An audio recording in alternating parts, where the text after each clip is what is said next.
የሰርጌ ቀን የሰርጋችን ፎቶ ያለበት ይሄ መፈረሚያው ለእንግዶች እየዞረ ነበርና ሁሉም እንግዶች እየፈረሙ መልካም ምኞታቸውን እያሰፈሩ ነበር። ኋላ እኔ ጋር ሲመጣ አንድ ጽሑፍ አየሁኝ። መልካም ድህነት ይላል። ብልግና አይደል እንዴ? ደግሞ ጽሑፉን ጠንቅቄ ያውቀዋለሁ። እንዴት እንዲህ ይባላል? ያው የእርሱ ነው።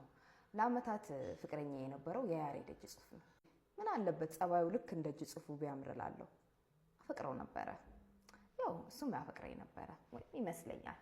የሱቄ ጠባቂ ናት የሚላት ሴት ጋር እዛ መገናኛ የልብስ ሱቅ አለው።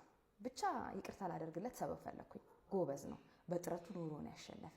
እንዴት እዚህ ደረስክ ቢባል 1 2 ብሎ ደረጃውን ማስቆጠር የሚችል አይነት ሰው ነበረ። ደስ የሚል ህይወት ያላት ሀብታም የሆንኩ መስሎኝ እንዲሰማኝ አድርጎኝ ነበረ። ሰበብ ፈለኩኝ ክደቱን የሚመጥ። ታፈቅራታለህ? አላፈቅራትም። እሺ ጠጥተህ ሰክረህ ነበረ? አረ መጠጥ ቢባል አላሸተትኩም እንኳን ልጠጣ። እሺ ሰልችሃል? መቼም አትሰለችኝም። እና ለምን? እሺ ለምን? እኔ እንጃ በቃ አላቅም አለ እንባ እየተናነቀ። ሰጠኝ ቀለበት ወርውሬለት ሄድኩኝ። 6 ወር ለመነኝ አስለመነኝ። በጭራሽ አልኩኝ። ቆይቶ ከአንድ ልጅ ጋር ተዋወቅኩኝ። እኛው ጎረቤት የተከራየ የመንግስት ሰራተኛ ነበረ። ከያሬድ ጋር በተለያየን ሰሞን ያው በቅንጡ መኪና ከሱ ጋር የተመላለስኩባትን የሰፈሬን ኮብልስቶን በእግሬ ስኳትን ያገኘሁት ሰው ነው። አብሮ በመኳተን ጸባዩና ትህትናው ማረከኝ። አቀርቅሮ የተማረ ስልጡን፣ እንዲሁም ትሁት ነፍስ አለው። ቅርርባችን ወደ ፍቅር አደገ። ሻይ ቡና ጀመርን።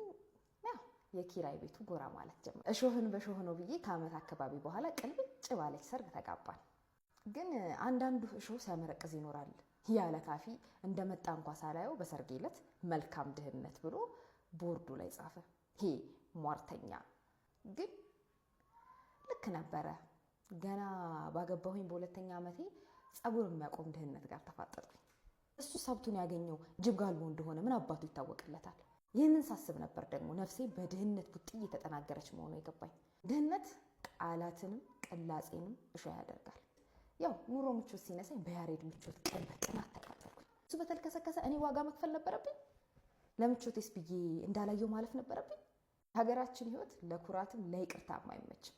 ብር ብር ብቻ አልሆነም። ጎልድ ይገርባዩ ሁሉ ወርቅ ቢገኝ እስከ ምድር ወገብ ድረስ ሊቆፍር ዶማውን ይዞ የሚዞር ነው። በዚህ ዘመን ማንም ቢያሟርት ድሃ ላይ ይደርሳል። ነቢይ መሆን አይጠይቅም።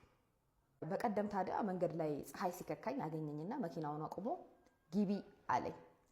ኩራት እየተናነቀኝ መሀል አናቴን እንደ ፀሐይ ገፍቶኝ ገብቼ ተቀመጥኩኝ።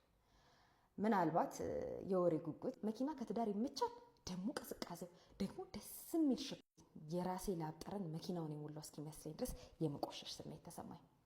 ደህና ነሽ አለኝ። አይመለከትም፣ እንዲሁም ወራጅ እንደ እብድ አደረገኝ። ወሬ ሁሉ የድሃ ሆኗል። ወራጅ የታክሲ ቋንቋ ነው። አላቆመም። እኔም ወራጅን እንደገና አልደከምኳት። ነገር አለኝ። ይህንን ምቾት፣ ይህንን ሰላም፣ ይህንን ጎኔ የተቀመጠውን ሰው የነጠቀ መስሎ ተሰማኝ። እሱ ሰጠ፣ እሱ ነሳ፣ የሰው ነገር የሰው ነው ብዬ ማለፍ አልቻልኩም። ነገር አማረኝ። አፌን መክፈት አማረኝ። እምነቴን ያለምንም ምክንያት ረጋግጠ አንዲት ዱርዬ ጋር ተጋደምክ አልኩት። መንገዳችን ላይ አይኔን ተክዬ ለታክሲ የተሰለፈ ፀሐይ ያደረቀው ህዝብ በዓል ሰሞን ነውና በጎዎች በሬ መንገድ ላይ ተረማመሳሉ። እንደዛ ተሰላፊዎች ነኝ። ከዚህ ሲመለከቱኝ ተበሳጨኝ። እንደተረጋጋ ልክ ነሽ፣ እኔ እንደ እንስሳ ራሴን መቆጣጠር ተስኖኝ የማይሆን ነገር ሰራው አለና መሪውን በመዳፉ መታው። መሪው ምን ያድርግ? ዘዋሪው እንጂ መጠርቀም ያለበት። እንስሳ አይደለም የተልከሰከስከው፣ እንደ ውሻ ነው አልኩት። ውሻም እንስሳ ነው አላለኝም። አዎ እንደ ውሻም እንደ አህያም ልክስክስና ደደብ ሆኜ የማይሆን ነገር ሰራው። አንድ የተረገመ ቀን። አንቺ ግን የልብ ይቅርታዬን ወርውረሽ በትዳር ስም እኔ የሰራሁትን ለዘላለም ልትሰሪ ወሰንሽ አለኝ። መኪናውን አቆሞ ሰፈሬ አድርሶኝ ነበረ። እንዴት ሰፈሬን አወቀው? ምንም ሳልናገር ወርጄ ሄድኩኝ። ትዳር ስም ነው የሚመስል አዘገምኩኝ። ወደምኖርበት ከከተማ የወጣ ኮንዶሚኒየም 4ኛ ፎቅ ላይ ከባለቤቴ ጋር ወደምኖርበት ድህነት።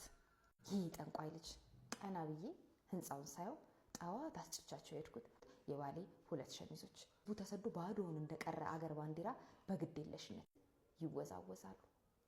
በትዳር ስም መሰለኝ። ዞር ብዬ ተመለከትኩኝ። የአዲስ አበባ መብራት ፏ ብሏል። ስንት ያየሁባት ከተማዬ እንደ ምራቅ የተፋች መሰለኝ። የተሰደድኩ መሰለኝ። ሱዳን፣ ሊቢያ ቆሜ አዲስ አበባን በትዝታ ማያት መሰለኝ።